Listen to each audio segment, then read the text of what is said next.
Welcome है आप लोग का एजुकेशन 7.0 में। तो आज हम लोग पढ़ेंगे राइट टू इन्फॉर्मेशन एक्ट 2005 और इसके फीचर्स और फंक्शन को भी पढ़ेंगे साथ में साथ। तो पहले मैं एक कॉन्सेप्ट दे देता हूँ 1 मिनट, उसके बाद हम लोग पढ़ने को। क्या है राइट टू इन्फॉर्मेशन एक्ट 2005? यानी इन्फॉर्मेशन लेने का अधिकार, इन्फॉर्मेशन लेने का हक। यानी हमें गवर्नमेंट से किसी भी तरह का इन्फॉर्मेशन चाहिए तो हम आरटीआई करके इन्फॉर्मेशन ले सकते हैं। फॉर एग्जांपल क्या हुआ, अगर इलेक्शन में कोई कैंडिडेट उठ रहा, ठीक है, खड़ा हो रहा है हमारे इलाके से, तो हमको मालूम करना उसका बैकग्राउंड क्या है, मतलब उसका पहले क्रिमिनल रिकॉर्ड था कि नहीं था, वो क्या पढ़ा लिखा है, कितने अच्छे तरीके से वो हमारी मसला को, हमारे प्रॉब्लम को उठा पाएगा अगर जिताते हैं तो। यानी आपको उसका बायोडाटा जानना था, तो आप आरटीआई कीजिएगा तो पूरा बायोडाटा आपको उस कैंडिडेट का दे देगा जो आपके यहाँ से उठ रहा है। दूसरा क्या है, और एक बार क्या हुआ था, एक 2011 में एक केस हुआ था, जो सीबीएसई का एक लड़का था, central board of secondary education का। वो चाहता, उसके मार्क्स कम आए थे रिजल्ट में, तो वो चाहता था कि वो अपना आंसर शीट देखना कि वो कहाँ गलती किया है। तो वो आंसर शीट जो है मना कर दिया गया था सीबीएसई के ज़रिए, लेकिन कोर्ट ने कहा नहीं, वो राइट टू इन्फॉर्मेशन एक्ट के अंदर आता है, इस वजह से आपको उसको आंसर शीट देने होगा ताकि वो देख पाए। तो यानी आपको किसी भी तरह का इन्फॉर्मेशन चाहिए गवर्नमेंट से रिलेटेड, किसी जगह से रिलेटेड, तो वो आप आरटीआई करके आप वो इन्फॉर्मेशन ले सकते हैं। तो इसका काम क्या है? इसका काम है कि गवर्नमेंट के कामों के अंदर ट्रांसपेरेंसी लाना, गवर्नमेंट के जो गवर्नमेंट में काम करते हैं उसके अंदर जिम्मेदारी लाना और करप्शन को कम करना। इसकी वजह से राइट टू इन्फॉर्मेशन 2005 आया था। चलिए अब लोग पढ़ेंगे, पढ़ने के बाद और अच्छे तरीके से हमें समझ में आएगा। Right to information act 2005 is a landmark legislation enacted by the Government of India aimed at promoting transparency and accountability in functioning of public authorities. The act empowers citizens to seek information from public authorities, thus fostering an information citizenry and curbing corruption. तो क्या है right to information क्या है? वो government of India के ज़रिए लाया गया था 2005 में, ताकि गवर्नमेंट के कामों के अंदर ट्रांसपेरेंसी रहे, अकाउंटेबिलिटी रहे, मतलब गवर्नमेंट के काम अपनी जिम्मेदारी से, गवर्नमेंट में जो काम करे जिम्मेदारी से किया जाए, और सिटीजन को साथ में हक दिया गया कि वो इन्फॉर्मेशन ले सकते हैं पब्लिक अथॉरिटी से, जिसकी वजह से करप्शन भी कम होगा, क्योंकि हम लोग अगर ऑनलाइन करेंगे तो करप्शन तो नहीं ले सकते ना, तो करप्शन भी कम होगा। ठीक है, अब चलिए हम लोग इसका फीचर पढ़ते हैं। क्या है फीचर्स? पहला फीचर्स क्या है? Right to information. Any citizen of India can request information from the public authorities which is required to रिले expeditiously or within 30 days in matters involving a person's life or liberty. The information must be provided within 48 hours. यानी क्या है, कोई भी citizen request कर सकता है information लेने का अथॉरिटी से, और उसके वो इन्फॉर्मेशन जो मांग रहे हैं तो उसके रिक्वेस्ट कर सकते हैं कि हमको इसका इन्फॉर्मेशन चाहिए, तो 30 डेज़ के अंदर वो इन्फॉर्मेशन दे देंगे। और अगर बहुत ज़रूरी होगा, यानी आपकी ज़िंदगी से जुड़ा होगा कि ये नहीं मिलेगा हमको जल्दी, तो मेरा प्रॉब्लम हो सकता है, तो 48 आवर्स के अंदर आपको इन्फॉर्मेशन दे दिया जाएगा। दूसरा क्या है features? Public authorities. The Act covers all levels of government, including central, state, and local government. It extends to institutions that are substantially financed by the government, including non-government organizations, NGOs. तो क्या है इसमें जो act है, जो right to information act 2005, ये पूरा cover करता है, यानी सेंट्रल स्टेट गवर्नमेंट के अंदर और लोकल गवर्नमेंट के अंदर जो भी पब्लिक अथॉरिटीज़ है, उस पब्लिक एडमिनिस्ट्रेशन है, उसको कवर करता है। और साथ ही साथ अगर आपको जो गवर्नमेंट के काम नहीं, जैसे NGOs जो होते हैं, नन और गवर्नमेंट ऑर्गेनाइजेशन, इसमें से भी आप इन्फॉर्मेशन चाहते हैं तो ले सकते हैं आरटीआई के जरिए, ये भी दिया गया है। उसके बाद क्या है एग्जेम्पशंस, यानी the act allows withhold the information if it the pertains to the matters the national security, sovereignty and the integrity of India, और if disclosure of the would the foreign relations, public safety, or the result in breach of the privilege of parliament or state legislature. तो क्या act allow भी करता है कि कुछ information को लोगों को नहीं दिया जा सकता है। कौन सा इन्फॉर्मेशन? जो नेशनल सिक्योरिटी से जुड़ा हो, हमारे मुल्क के सॉवरेंटी से जुड़ा हो, हमारे मुल्क के भाईचारगी से जुड़ा हो, या तो फॉरेन रिलेशन ख़राब हो सकता है अगर सबको इन्फॉर्मेशन मालूम चले उसके वजह से, या तो पार्लियामेंट के जो पावर्स होते हैं, पार्लियामेंट के जो इख्तियारात होते हैं, उसमें कुछ खलल पड़ सकता है, उसमें कुछ प्रॉब्लम आ सकता है, वो सब इन्फॉर्मेशन नहीं दिया जाता है।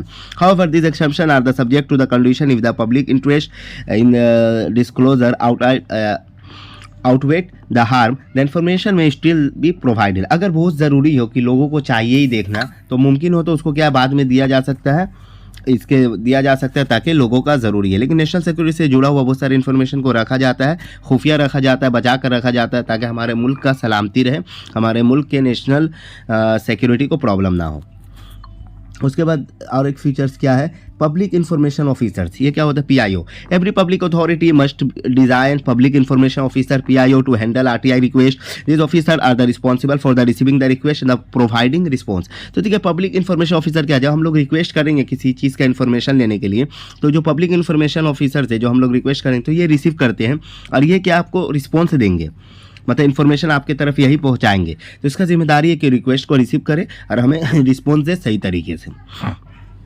उसके बाद है अपील्स, तो मतलब हम लोग अपील करेंगे। If and the applicant does not receive a response within the stipulated time or is not satisfied with the information provided, they can file an appeal with an the appellate authority. अगर हम लोग ने किसी चीज़ के लिए request किया information लेने के लिए, या तो पीआईओ जो पब्लिक इन्फॉर्मेशन ऑफिसर है वो हमें इन्फॉर्मेशन नहीं दिया, या तो खराब गलत इन्फॉर्मेशन दिया, या हमें सेटिस्फाई नहीं है कि इन्फॉर्मेशन सही है कि नहीं, तो उसके खिलाफ हम लोग क्या करते हैं, एक फ़ाइल अपील कर सकते हैं पब्लिक अपीलेट अथॉरिटी को, ताकि कि हमको ये जो इन्फॉर्मेशन मिला है इससे मैं सेटिस्फाई नहीं हूँ, तो आपको फिर वो सही इन्फॉर्मेशन बताएंगे या सही है कि नहीं वो बोलेंगे।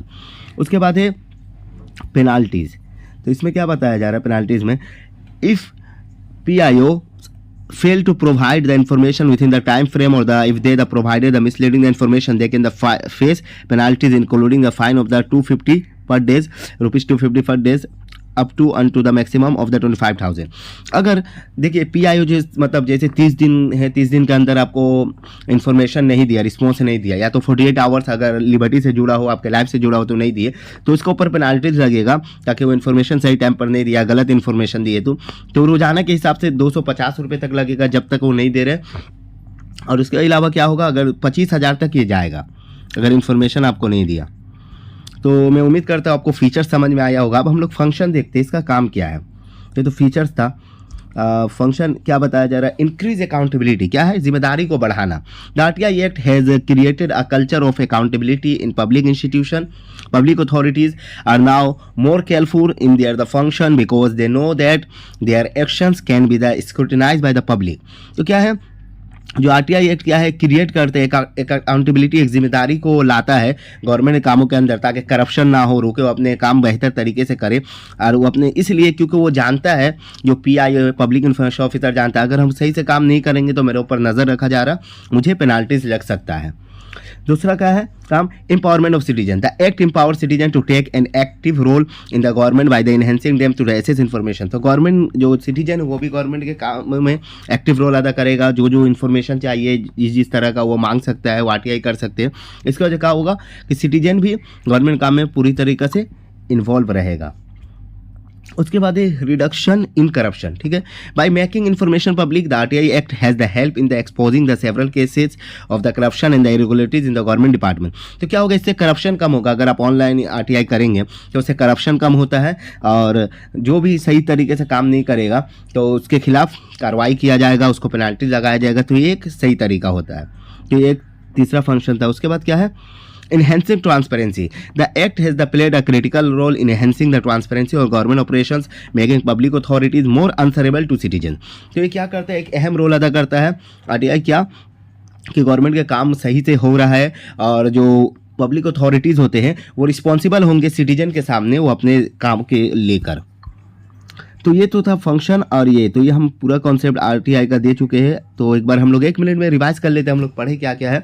जो राइट टू इन्फॉर्मेशन एक्ट क्या है, ये एक ताकि राइट टू इन्फॉर्मेशन एक्ट इसलिए लाई गई है ताकि लोगों को गवर्नमेंट के कामों के लेकर या अलग अलग बातों को लेकर इन्फॉर्मेशन रहे, वो आरटीआई कर सके, ताकि उनको इन्फॉर्मेशन मिला जाए। और इसका पहला फीचर्स क्या था, राइट टू इन्फॉर्मेशन, जिसमें सिटीजन क्या रिक्वेस्ट कर सकता है किसी भी तरह का इन्फॉर्मेशन लेने के लिए, जिसको 30 दिन या 48 घंटे के 30 दिन या 48 घंटे के अंदर उसको दिया जाएगा। उसके बाद क्या है, पब्लिक अथॉरिटीज़ है। इसमें क्या है, गवर्नमेंट के कौन कौन से काम इसमें शामिल रहेंगे आरटीआई में, वो सेंट्रल गवर्नमेंट के हो, स्टेट गवर्नमेंट के हो, या लोकल गवर्नमेंट को, सब काम शामिल रहेंगे। इसमें फिर कुछ एक्सेप्शन है, हर तरह का इन्फॉर्मेशन सिटीजन को नहीं दिया जा सकता है। अगर नेशनल सिक्योरिटी से जुड़ा हो, सोवरेंटी से जुड़ा हो, इंटेग्रिटी से जुड़ा हो, तो ये सब इन्फॉर्मेशन नहीं दिया जा सकता है। जो पार्लियामेंट के प्रिविलेज से जुड़ा है, सब इन्फॉर्मेशन रखा जाता है ताकि हमारे मुल्क को सही तरीके से प्रोटेक्ट किया जा सके। उसके बाद क्या है, पब्लिक इन्फॉर्मेशन ऑफिसर यही हमारे रिक्वेस्ट को रिसीव करेंगे, रिस्पॉन्स देंगे, कि उनका जिम्मेदारी बढ़ जाता है और ज़्यादा। इसके बाद हम लोग अपील कर सकते हैं। अगर हम लोग को जो रिस्पॉन्स मिला वो सही नहीं है, या हमें लगा ये इसमें कुछ गलती है या सही टाइम पर नहीं दिया, तो हम लोग अपील कर सकते हैं एपिलेट अथॉरिटी को कि पब्लिक इन्फॉर्मेशन ऑफिसर हमारे बातों का रिस्पॉन्स सही तरीके से नहीं दे रहे। उसके बाद पेनल्टीज, अगर ये PIO पब्लिक इन्फॉर्मेशन ऑफिसर अगर हमें नहीं देते हैं, इन्फॉर्मेशन नहीं पहुँचाते हैं, तो क्या होगा, अगर इन्फॉर्मेशन नहीं पहुंचा तो उन्हें पेनाल्टीज लगेगा 250 करके रोजाना का, जो 25,000 तक जाएगा। उस साथ फंक्शन है क्यों RTI एक्ट लाया गया, ताकि गवर्नमेंट के कामों के अंदर उसकी जिम्मेदारी बढ़ सके, वो सही तरीके से काम कर सके, लोगों के बात को सुन सके।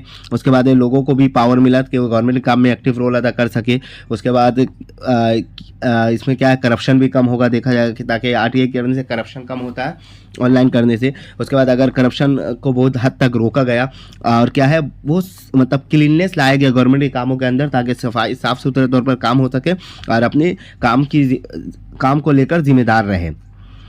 तो मैं उम्मीद करता हूँ आप लोग को वीडियो समझ में आया होगा, और RTI से रिलेटेड और सब भी वीडियोज़ है, आप इस चैनल के प्लेलिस्ट में जाके देख सकते हैं। और अगर आपको वीडियो अच्छा लगा तो लाइक एंड सब्सक्राइब जरूर करें और कमेंट्स करके बताएं आपको वीडियो कैसा लगा। Thank you.